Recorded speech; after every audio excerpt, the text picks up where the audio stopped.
Let's start discussion of exercise 2. Question number 1. Two particles are in SHM on same straight line with amplitude A and 2A with same angular frequency omega. So दोनों के amplitudes अलग है, मतलब दो circles बनाने पड़ेंगे. Phasor diagram में circle का जो रेडियस होता है वो एम्पलीट्यूड के इक्वल होता है, राइट? तो यहाँ पे मान लो ये दो फेजर डायग्राम वाली सर्कल्स है. एक का रेडियस a होगा और दूसरे का 2a. ये फर्स्ट पार्टिकल का सर्कल मान लो और ये सेकंड. तो पहले का रेडियस a और दूसरे का 2a. ओमेगा सेम है दोनों के लिए. Second statement, it is observed that when first particle is at a distance of a by root 2 from the origin. So ये a के इक्वल है, ये 2a के इक्वल है. और पहला पार्टिकल ओरिजिन से a by root 2 पे है and going towards the mean position. Origin से a by root 2 डिस्टेंस पे and going towards the mean position मतलब वो नीचे की तरफ ट्रेवल कर रहा होगा, राइट? तो इसके करस्पॉन्डिंग सर्कुलर मोशन वाला जो पार्टिकल है वो लेफ्ट में होगा. और वो कितना एंगल बना रहा होगा? ये वाला एंगल 45 डिग्रीज होगा, राइट? और जो दूसरा पार्टिकल है बड़े वाले सर्कल पे जिसका amplitude 2a, that particle is eight extreme position on other side of the mean position. तो पहला पार्टिकल जिस साइड पे है उसके ऑपोजिट साइड पे वो एक्सट्रीम पे होगा. मतलब बड़े वाले सर्कल पे दूसरा पार्टिकल यहाँ पे होगा, ये सेकेंड पार्टिकल, ये फर्स्ट पार्टिकल, और दोनों के बीच में हमें फेज डिफरेंस निकालना. तो दोनों के बीच में फेज डिफरेंस मतलब ये वाला एंगल कितना दिखाई दे रहा है? ये angle 90 + 45, right? Which is 135. So option C answer होगा 135 degrees. Okay. Then question number 2. A particle is executing SHM of amplitude a about the mean position x equals to 0. Which of the following cannot be a phase difference between the positions of the particles at x equals to plus a by 2 and minus a by root 2? तो हमें सारे possibilities check करने होंगे. Velocity का direction दिया नहीं है तो अपन सारे कॉम्बिनेशंस मान के चलेंगे. तो पार्टिकल के दो पोजीशंस है. फेजर डायग्राम में प्लॉट कर दो उन दोनों पोजीशंस को. x equals two plus a by 2. तो इसके करस्पॉन्डिंग सर्कल पे जो पार्टिकल है वो लेफ्ट राइट दोनों जगह हो सकता है. यहाँ पे भी पॉसिबल है, यहाँ पे भी पॉसिबल है. ये फर्स्ट पार्टिकल के दो पोजीशंस पॉसिबल है. एंड जो सेकेंड पार्टिकल है वो माइनस a by root 2 पे दिया हुआ है. तो माइनस a by root 2 के करस्पॉन्डिंग जो सर्कल पे होगा सेकेंड पार्टिकल, उसके भी ये दोनों पोजीशंस पॉसिबल है, राइट? सो फर्स्ट पार्टिकल का जो ये एंगल होगा, सब ऑब्जर्व कर पा रहे हो ट्रिग्नोमेट्री से? इसको अगर मैं फाई मानू, साइन फाई इज हाफ, तो ये π/6 के इक्वल होगा. डिग्रीज में ही लिख दो क्योंकि सारे ऑप्शंस डिग्रीज में ही गिवन है. ये 30 डिग्री होगा, ये भी 30 डिग्री होगा. एंड सेकेंड पार्टिकल का जो एंगल है वो कितना होगा? ये सारे एंगल्स 45 डिग्रीज. तो कौन कौन से एंगल्स पॉसिबल है? सारे कॉम्बिनेशंस लिखते. ये वाला एंगल एक 75 डिग्रीज पॉसिबल है, राइट? एक और एंगल देखो, ये वाला भी पॉसिबल है. देखो मैं इसको येलो कलर में मार्क कर रहा हूँ. ये बड़ा वाला एंगल भी दिख रहा है, पॉसिबल है. और ये बड़ा वाला एंगल किसके इक्वल होगा?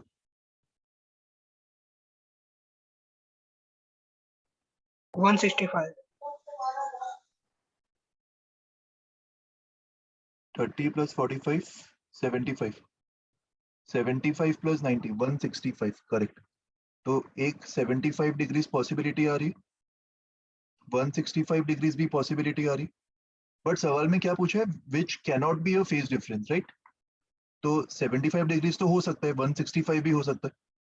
और कोई पॉसिबिलिटी दिखाई दे रहा है किसी को? सर 195 भी है. 195 कैसे आएगा? कौन सी डायरेक्शन में मेजर कर रहे हैं?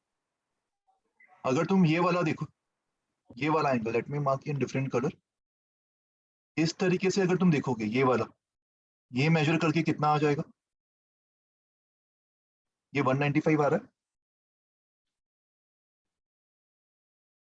ये यस सर। आ रहा है ना? देखो ये वाला जो एंगल है ये 150 होगा, एंड 150 प्लस 45 इज 195, तो 195 डिग्रीज भी पॉसिबल आ रहा है. So only angle which is not possible is 135 degrees, right? तो इसी को अपन मार्क करेंगे. सबको समझ में आया ये सवाल? Okay. Then question number 3. Speed of a particle moving along a straight line when it is at a distance of x from a fixed point on the line is given by v square equals to 108 minus 9x square. इसमें 9 common ले लो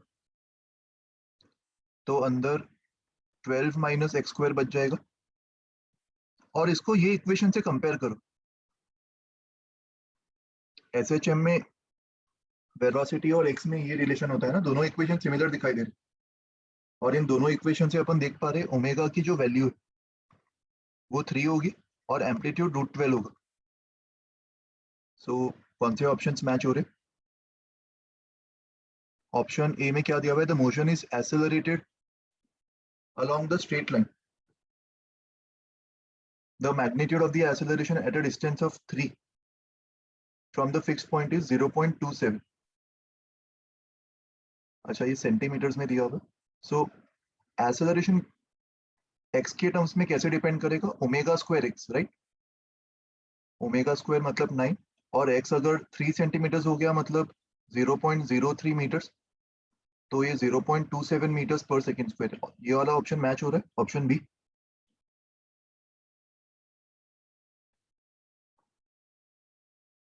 The motion is simple harmonic about x equals to √12.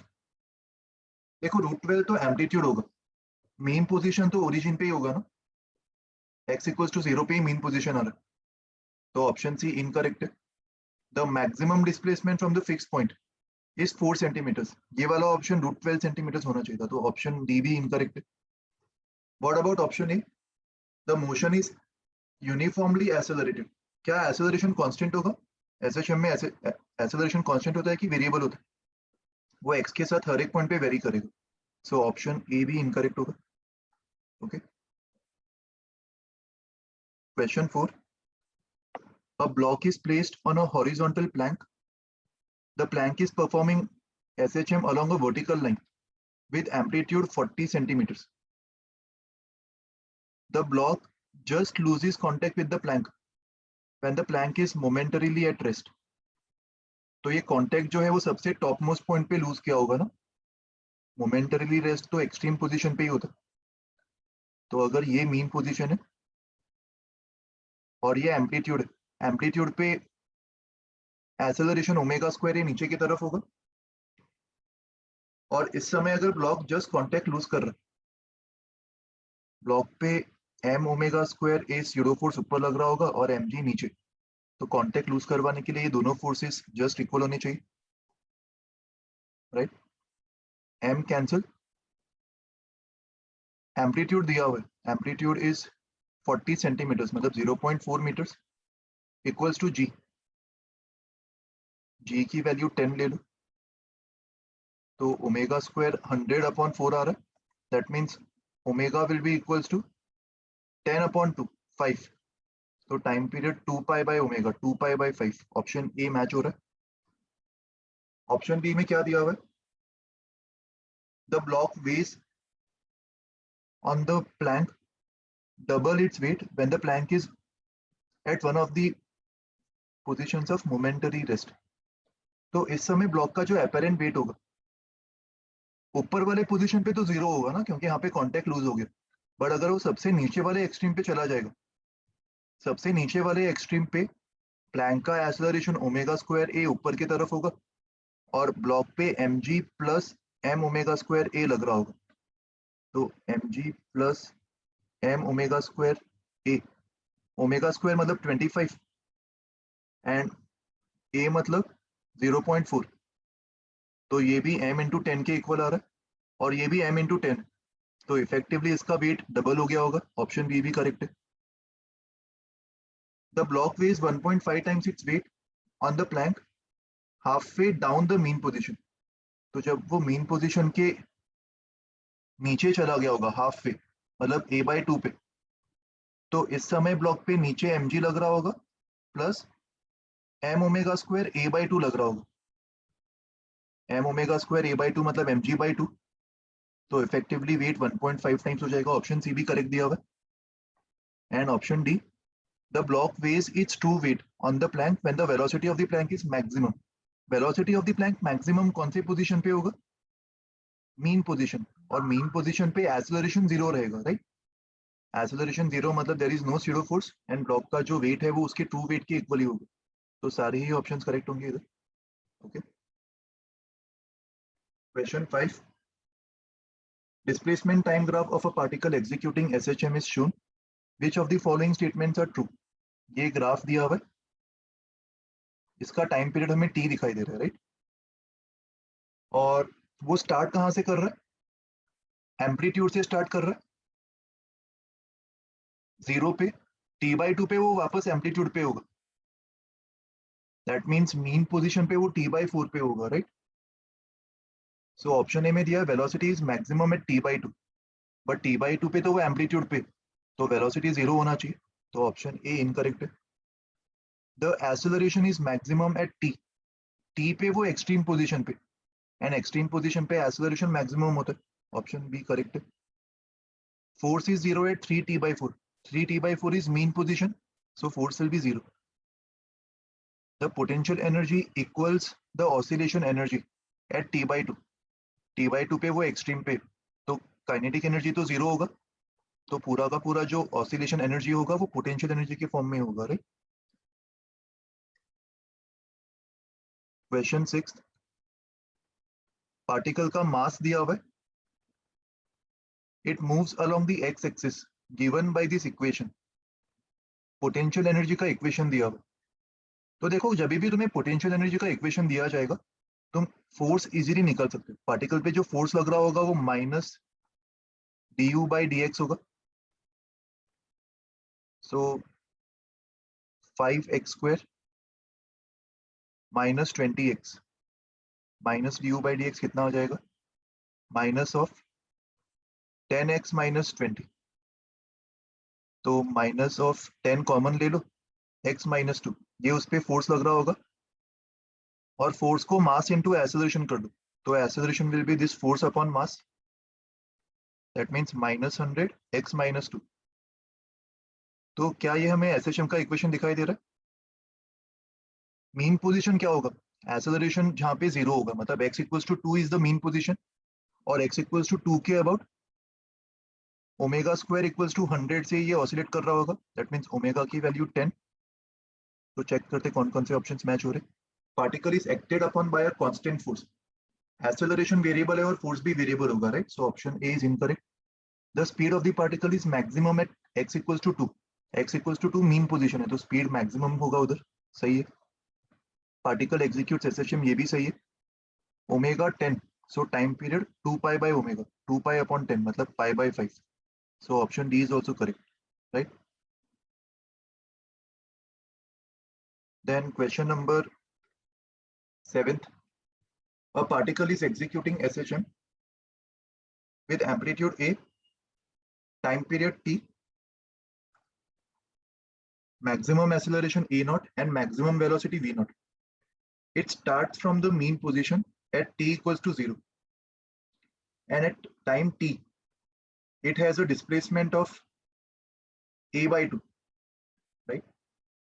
So mean position से a/2 तक जाने के लिए कितना time लगता है, ये अपन ने देखा था ना, इसको मैंने एज अ स्टैंडर्ड रिजल्ट याद रखने के लिए बोला था।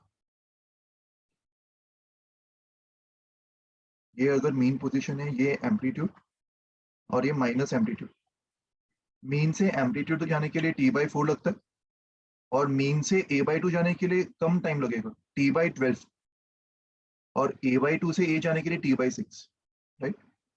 सो टाइम t/12 ये सही दिया हुआ है। What about acceleration?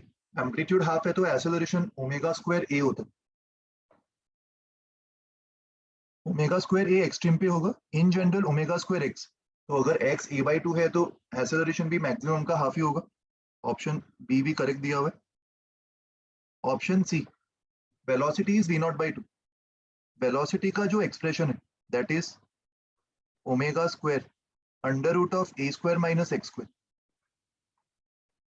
Sorry omega times under root of a square minus x square. तो अगर एक्स ए बाई 2 है तो a square minus a square by 4 root 3 a by 2 आ जाएगा। That means velocity should be root 3 by 2 times the maximum velocity, omega times A is the maximum velocity, right? So option C incorrect and option D भी incorrect. Question 8. The amplitude of a particle executing SHM about origin is 10 centimeters. Amplitude दिया हुआ है. When kinetic energy is 0.64 times its maximum K, its displacement is 6 centimeters from the origin. देखो अगर kinetic energy 0.64 times maximum K क्या होगा? Half m omega square a square, और किसी भी जनरल डिस्प्लेसमेंट में काइनेटिक एनर्जी कितना होगा? Half m omega square a square minus x square, right? So ये जो जनरल पोजीशन वाला की है ये मैक्स का 0.64 टाइम्स है, तो इसको सॉल्व करके देखते हैं कौन से एक्स पे आ रहा होगा। Half m omega square cancel हो जाएगा, 0.64 a square equals to a square minus x square, so x square की वैल्यू 0.36 टाइम्स ए स्क्वायर आ जाएगी। That means x will be 0.6 times amplitude, और एम्पलीट्यूड 10 दिया हुआ है तो यहाँ से x 6 सेंटीमीटर आ रहा है। ऑप्शन ए करेक्ट दिया हुआ है। Option B, when displacement is 5 centimetre from O, it's k is 0.75 of its max p। इसी तरीके से ऑप्शन बी भी वेरीफाई कर लोगे, सेम फॉर्मूला।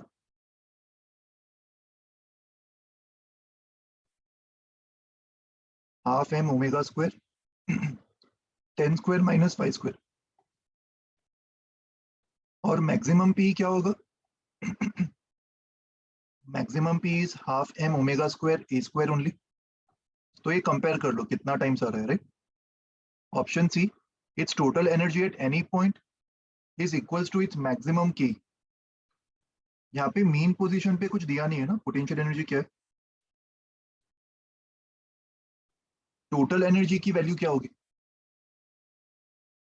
एक्चुअली उनको देना चाहिए था सवाल में, अगर ऑप्शन सी आंसर की में करेक्ट दिया हुआ है तो यू नॉट की वैल्यू 0 देनी चाहिए थी। मीन पोजीशन पे पोटेंशियल एनर्जी 0 है, तभी मैक्सिमम के को अपन टोटल एनर्जी बोल पाएंगे, right? And then option D, its velocity is half the maximum velocity when its displacement is half the maximum displacement। ये तो अपन ने प्रीवियस क्वेश्चन में देखा था ना, velocity root 3 by 2 times the maximum velocity आता है at half the displacement.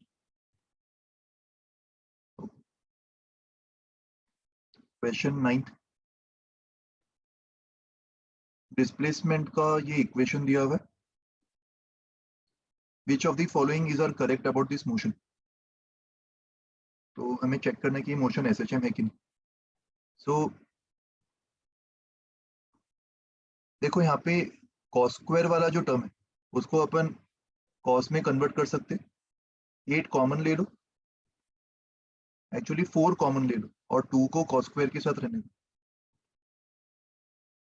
2 cos square theta को अपन 1 प्लस कॉस 2 थीटा लिख सकते हैं, right? So 2 cos square 50t will be 1 plus cos 100t। सो इसको अगर मैं रीअरेंज करूं टर्म्स को, 3 sign 100t plus 4 cos 100t plus 4, ये इक्वेशन आ रहा है। और पहले जो दो टर्म्स है उसको 5 से मल्टीप्लाई करो और डिवाइड करो। 3/5 को अपन cos 53 लिख सकते एंड 4/5 को sin 53, तो ये sin omega t plus 53 degrees बन जाएगा प्लस 4। ये x की वैल्यू आ रही। That means x minus 4 is 5 sin omega t plus 53 degrees, right? So ये SHM का इक्वेशन दिखाई दे रहा है हमें. x minus 4 को अपन एक दूसरा वेरिएबल कैपिटल X मान सकते हैं, where capital X is the distance from x equals to 4. Options देखो. The motion is not SHM, ये incorrect है. The amplitude of the SHM is 5. ये 5 दिखाई दे रहा है, ये सही है. Amplitude is √73, ये गलत है. And option D, the maximum displacement of the particle from the origin. Maximum displacement कब होगा? जब साइन वाला टर्म 1 हो जाए, तो उस केस में मैक्सिमम डिस्प्लेसमेंट 5 + 4 आ जाएगा 9. ऑप्शन डी भी करेक्ट है, right? Then question number 10. In SHM, acceleration versus displacement graph. Acceleration versus displacement कैसा होता है graph? Is always a straight line passing through the origin, and slope -1 is always a straight line passing through the origin and slope +1.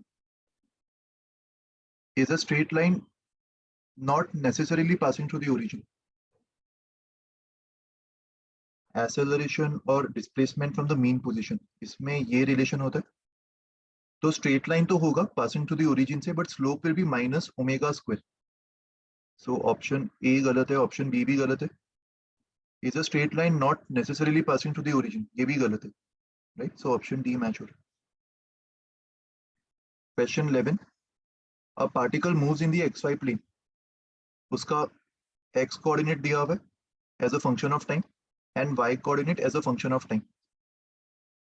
तो इसका path निकालना है. तो ये तो स्टैंडर्ड सवाल है ना. इसको सॉल्व करने का तरीका क्या होता है? टाइम को एलिमिनेट कर दो. तो x upon a is sine square omega t, और cos ओमेगा टी को क्या लिख सकते हैं अपन? 1 minus y by a, right? 1 minus y by a is cos omega t and this is sine omega t. तो टाइम को eliminate करने के लिए इन दोनों इक्वेशंस को स्क्वायर करके ऐड कर दो. That means x square by a square plus y minus a का square by a square will be equals to 1. सबने मैथ्स में सर्कल्स पढ़ा है ना. तुम्हें दिख रहा है ये सर्कल का इक्वेशन है with centre 0, a and radius a, right? Then और क्या दिया हुआ है? Distance proportional to time. अच्छा, ये सर्कल में किस तरीके से मूव कर रहा होगा? With constant omega. तो थीटा एंगल वो जो सबटेंड करेगा वो ओमेगा टी होगा, और डिस्टेंस मतलब आर्क का length, that will be theta r, मतलब omega r t. So distance travelled will be proportional to time. Option D भी सही दिया हुआ. Question number 12. For a particle executing SHM, x is the displacement from the equilibrium position and v is the velocity at any instant and a is the acceleration at any instant. तो ये तो standard सवाल है ना. vx graph हमें पता है ellipse होता है और ax ग्राफ स्ट्रेट लाइन होता है. एंड जिस तरीके से अपन ने vx ग्राफ को एलिप्स प्रूव किया था, उसी तरीके से av ग्राफ भी एलिप्स आ जाएगा. Velocity is a omega cos omega t and acceleration is minus a omega square sin omega t. तो v अपॉन a ओमेगा का square plus a upon a omega square का square equals to 1. तो ये वाला graph भी ellipse का ही होगा. सो ये भी करेक्ट ऑप्शन है, right? Question 13. The figure shows a graph between velocity and displacement of a particle performing SHM. So ये ग्राफ का इक्वेशन क्या होगा? x square upon 2.5 plus y के बदले v लिख दो, v square upon 10 equals to 1. Actual equation में x square के नीचे a स्क्वायर का टर्म आता है, right? So a square is 2.5 and v square के नीचे a स्क्वायर ओमेगा स्क्वायर आता है, that means omega square is 10. तो इन दोनों को अगर अपन डिवाइड करेंगे, 2 डिवाइड बाय 1, इससे ओमेगा स्क्वायर 4 आ जाएगा. That means omega will B 2. तो टाइम पीरियड क्या होगा?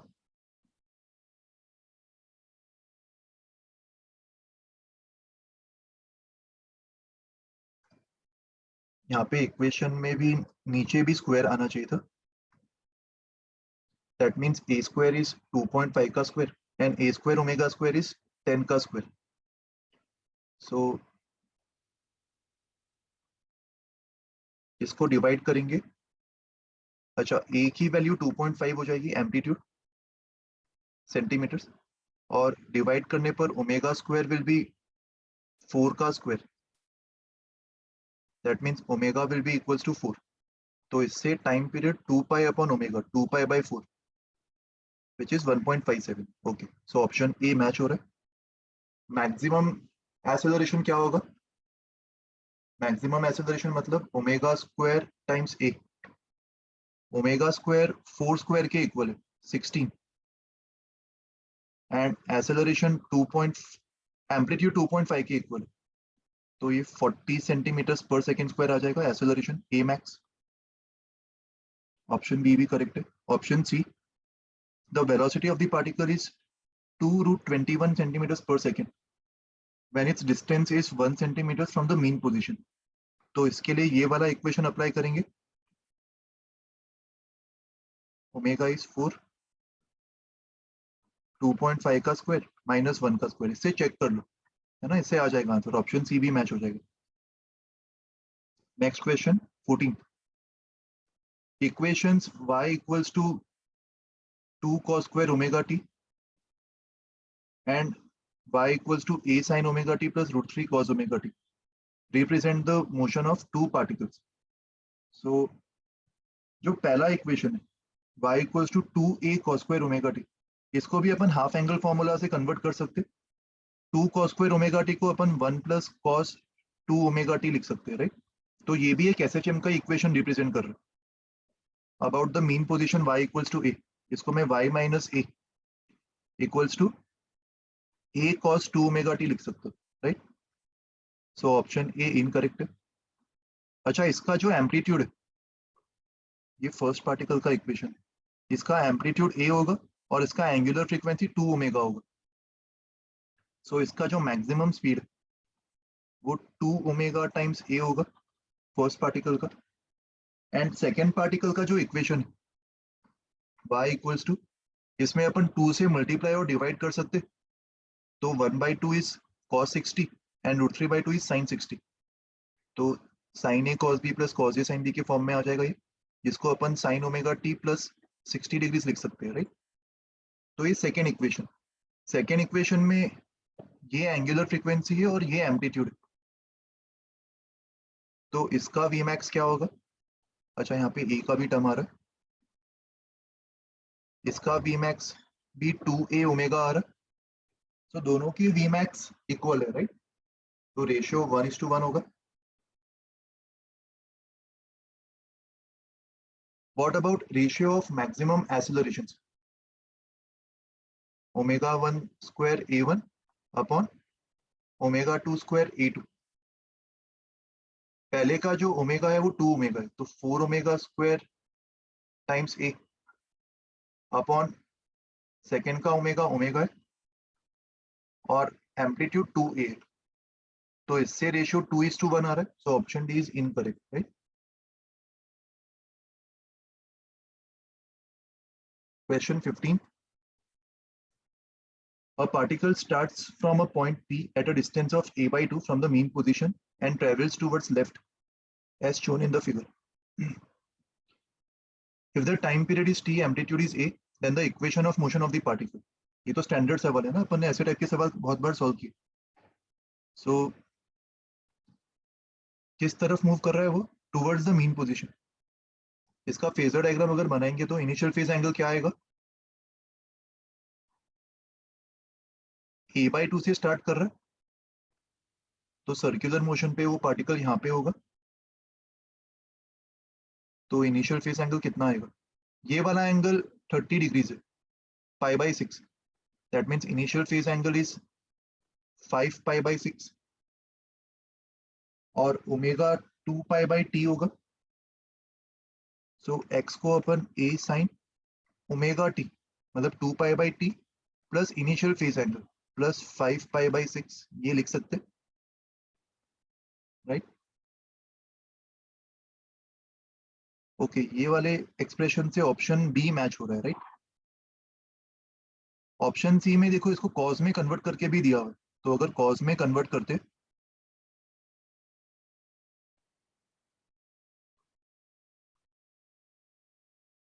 5 पाई बाई 6 को अपन pi by 2 plus pi by 6 लिख सकते, पाई बाई 2 को अलग से ले जाओ तो अंदर का जो टर्म है 2 pi by T plus pi by 6 बच जाएगा और साइन कॉस में कन्वर्ट हो जाएगा, राइट? सो ऑप्शन सी भी एक्चुअली सेम एक्सप्रेशन रिप्रेजेंट कर रहा है।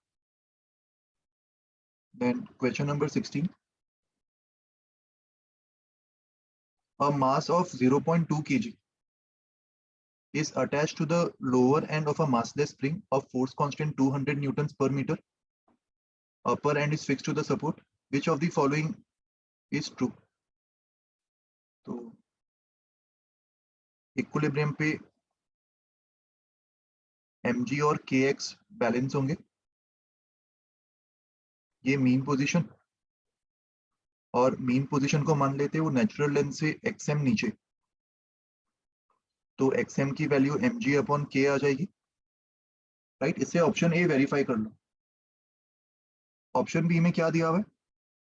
If the mass is reached till the spring is in the unstretched position, मतलब स्प्रिंग को नेचुरल लेंथ पे अपन लेके आ रहे और फिर उसको रिलीज कर रहे, तो एक तरीके से मैं उसको अपनी मीन पोजीशन से ऊपर ले जा रहा हूँ और रिलीज कर रहा हूँ, ये नेचुरल लेंथ।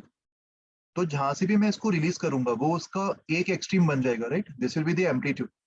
तो अगर वो मीन पोजीशन के ऊपर एम्पलीट्यूड से जा रहा है तो वो मीन पोजीशन के नीचे भी एम्पलीट्यूड से ही जाएगा। अगर ऑप्शन ए मैच हो रहा है 1 सेंटीमीटर ये आ रहा है तो ऑप्शन बी भी मैच हो जाएगा।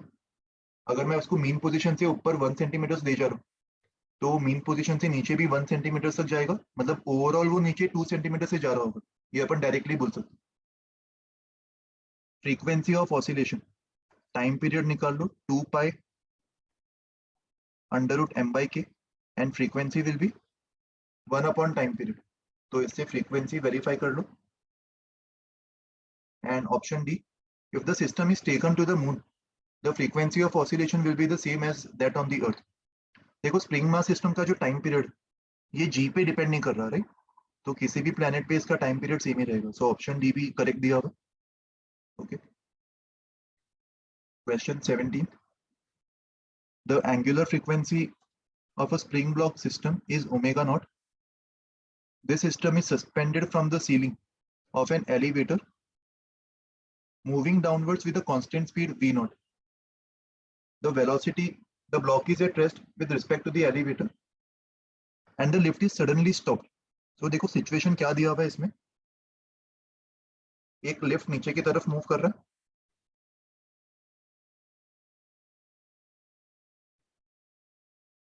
एक स्प्रिंग है यहाँ पे और एक ब्लॉक है, और इसका already angular frequency omega not given, right?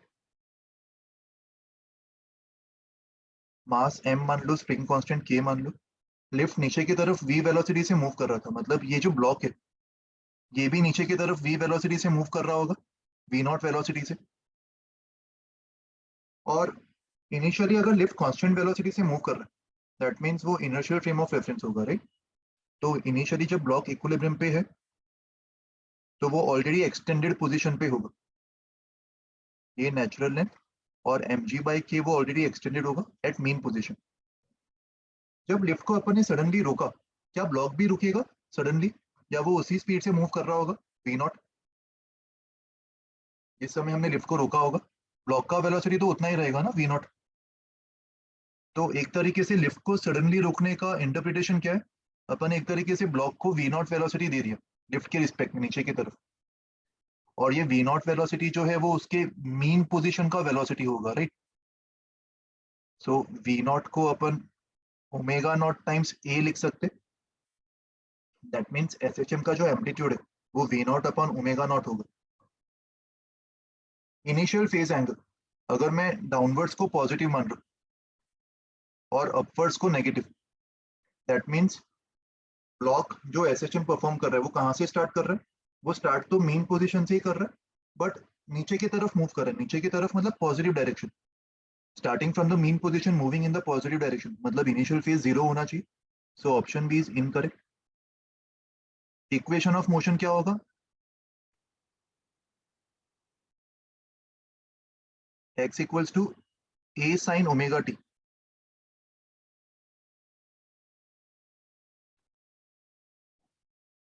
Omega की वैल्यू ओमेगा नॉट गिवन है।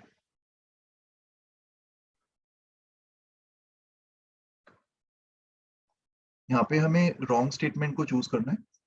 सो स्टेटमेंट जो मैं टिक कर रहा हूँ वो स्टेटमेंट सही है, तो उसको अपन मार्क नहीं करेंगे, राइट। ऑप्शन सी भी सही होगा, a sin ओमेगा t, और मैक्सिमम स्पीड भी मीन पोजीशन पे ही होता है v नॉट, तो ऑप्शन डी भी सही है। तो only incorrect option is option b. Okay, और question sir number, amplitude v not by omega not कैसे होगा?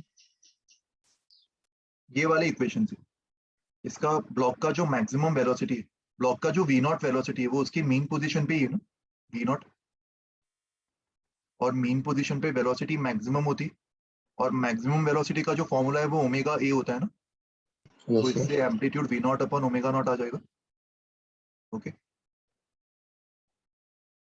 Question 18, a cylindrical block of density rho is partially immersed in a liquid of density 3 rho. The plane surface of the block remains parallel to the liquid and the height of the block is 60 centimeters. देखो ये भी अच्छा सवाल है।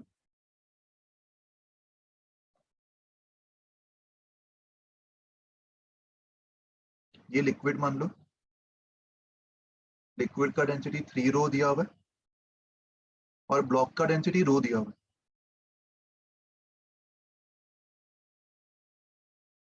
तो block का maximum portion immersed होगा या बाहर होगा? More than half the portion बाहर होगा ना, क्योंकि उसका डेंसिटी बहुत ही कम है। तो ऐसा कुछ सिचुएशन होगा। तुम्हें वो फॉर्मूला याद है, immersed volume upon total volume is density of object upon density of the liquid. Block का टोटल हाइट कितना दिया? 60 centimetre, and immersed upon total 1/3 होना चाहिए। मतलब डायरेक्टली तुम देख पा रहे हो ये वाला जो हाइट है वो 20 होगा फ्लूइड मैकेनिक्स की थियोरी से, और ये 40, right. The plane surface of the block remains parallel to the surface of the liquid. Block का हाइट दिया हुआ है 60। The block performs SHM when displaced from the mean position. तो जो पोजीशन मैंने डायग्राम में ड्रॉ किया हुआ है वो ब्लॉक का मीन पोजीशन ही है, राइट। सो इसका मैक्सिमम एम्पलीट्यूड क्या हो सकता है? मैं इसको नीचे की तरफ जितना पुश करूंगा, मान लो मैं नीचे नीचे इसको एक्स से पुश कर रहा हूं, तो ऊपर की तरफ भी ये एक्स ही जाएगा। अगर मेन पोजीशन से नीचे वो मैक्सिमम एक्स जा रहा है तो मेन पोजीशन के ऊपर भी वो मैक्सिमम एक्स ही जाने वाला है, राइट। तो मैं मैक्सिमम इसको कितना पुश कर सकता हूँ नीचे? अगर मैं उसको नीचे 20 से ज्यादा पुश करूंगा तो ऊपर की तरफ भी वो 20 से ज्यादा आने की कोशिश करेगा। बट मुझे बताओ, क्या 20 से ज्यादा आने पर वो एसएचएम होगा? ऊपर की तरफ अगर वो 20 से ज्यादा आ गया तो वो पूरा लिक्विड से बाहर ही आ जाएगा ना। और पूरा लिक्विड से बाहर आना मतलब उसके बाद तो खाली उस पर जी लग रहा होगा, mg, it will not be SHM. तो एसएचएम करवाने के लिए मैक्सिमम डिस्प्लेसमेंट कितना दे सकते हैं अपन? 20। ये बात समझ में आ रही है सबको? क्योंकि बाहर भी वो मैक्सिमम 20 आ पाएगा। एंड टाइम पीरियड कैसे निकालेंगे? टाइम पीरियड निकालने के लिए रिस्टोरिंग फोर्स वाला मेथड अप्लाई कर दो। अगर ब्लॉक को मैं एक्स से नीचे शिफ्ट कर रहा हूँ तो जो एक्स्ट्रा बुएंसी फोर्स होगा that will be density of liquid into x into cross sectional area into g. और इस एक्स्ट्रा बुएंसी फोर्स को मास ऑफ द ऑब्जेक्ट मतलब rho into a into h into acceleration इसके equal कर दो। तो इसको सॉल्व करने पर acceleration omega square times x के इक्वल आ जाएगा। ओमेगा निकालो और उसे टाइम पीरियड निकाल लो, इससे ऑप्शन सी वेरीफाई हो जाएगा। तो सर मैक्सिमम कैसे आएगा तुमको? अगर 20 से ज्यादा तो डिस्प्लेस करेगा तो ऊपर भी 20 से ज्यादा वो जाने की कोशिश करेगा ना। मुझे बता, इनिशियली सिलेंडर का इमर्स्ड लेंथ कितना है? और 20। तो क्या वो ऊपर 20 से ज्यादा जा पाएगा? 20 से ज्यादा अगर जाएगा तो क्या वो SHM होगा जब वो पूरा लिक्विड से बाहर आ गया? No sir. तो ऊपर अगर वो मैक्सिमम 20 ही जाना अलाउड है तो नीचे भी वो मैक्सिमम 20 ही जा पाएगा ना। Mean position Yes. के अबाउट दोनों साइड पे मैक्सिमम डिस्प्लेसमेंट सेम होता है, amplitude, right? Okay, then question number 19. A system is oscillating with undamped oscillation. Undamped मतलब उसका कोई भी एनर्जी लॉस नहीं हो रहा होगा. तो क्या पूछा है ऑप्शन ए में? Average total energy per cycle of the motion is its maximum kinetic energy. ये हमने डिराइव किया था ना. Total energy half m omega square a square होता है and kinetic energy is half m v square. V square मतलब a square omega square cos square omega t.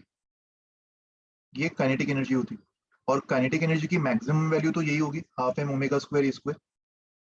तो total का average is same as K max. Option B में देखो क्या दिया हुआ है, average total energy per cycle of the motion is 1/√2 times the maximum K. तो ये तो गलत हो गया, ऑप्शन ए करेक्ट होगा. Option C, the root mean square velocity is 1/√2 times its maximum velocity. Root mean square velocity क्या होगा? What is velocity का function? A omega cos omega t, right? तो रूट मीन स्क्वायर मतलब पहले square करेंगे, V square will be A square omega square cos square omega t. फिर इसका average लेंगे. इसका अगर मैं एवरेज लूंगा, तुम्हें याद है कॉस स्क्वायर जैसे फंक्शंस का एवरेज वन टाइम पीरियड में हमेशा हाफ होता है. तो इसका एवरेज हाफ आ जाएगा और फिर इसका under root. So this will be the root mean square speed, RMS velocity. तो ये ए ओमेगा अपॉन √2 आ रहा है which is 1/√2 times the maximum velocity, right? So option C correct दिया हुआ है. And option D, mean velocity is half of maximum velocity. अच्छा बताओ, मीन वेलोसिटी क्या लगता है क्या होना चाहिए? कॉस ओमेगा टी का फंक्शन है तो उसका एवरेज वन साइकिल पे 0 हो जाएगा ना. So option D is incorrect. Question 20. और सर हाँ बताओ, कुछ डाउट है 19 में? कर सकते हो पिछला? यस बताओ सर। वो ए कैसा है? क्या कैसा है. A option. यहाँ से काइनेटिक एनर्जी की maximum value half M A square omega square होगी ना. अच्छा यहाँ पे भी अपन अज्यूम कर रहे हैं potential energy at mean position is 0 और टोटल एनर्जी तो हमेशा कांस्टेंट होता है ना, half m omega square a square. ये टोटल एनर्जी होगा हमेशा, तो इसकी एवरेज वैल्यू भी इसी के इक्वल होगी. तो मीन पोजीशन पे जो भी काइनेटिक एनर्जी होगा वो टोटल एनर्जी के इक्वल होगा ना. Yes sir. क्वेश्चन 20. पार्टिकल का मास दिया हुआ है. It performs SHM along a straight line with frequency f and amplitude a. Average kinetic energy of the particle is 0. Option A तो गलत है ना, एवरेज काइनेटिक एनर्जी 0 नहीं हो सकता. Average potential energy is m pi square f square a square. Potential energy का जो function था that was half m omega square x square, और x स्क्वायर को मैं a square sine square omega t plus five लिख सकता. तो इसका जो एवरेज होगा ये 1/4 times m a square omega square आ जाएगा. और ओमेगा स्क्वायर को अपन 2 पाई टाइम्स फ्रीक्वेंसी लिख सकते हैं, राइट? तो इसको सिंप्लीफाई करने पर ऑप्शन बी मैच हो जाएगा. Option C, frequency of kinetic energy is 2f. ये भी हमने पढ़ा था, काइनेटिक एनर्जी और पोटेंशियल एनर्जी का जो फ्रीक्वेंसी है वो डबल हो जाता है, टाइम पीरियड हाफ होता है. And option d, velocity leads acceleration by π/2. Velocity का फंक्शन होगा a omega cos omega t plus 5 and acceleration is minus a omega square sin omega t plus 5। तो अगर मुझे साइन को भी कॉस में कन्वर्ट करना है, इसको मैं a ओमेगा स्क्वायर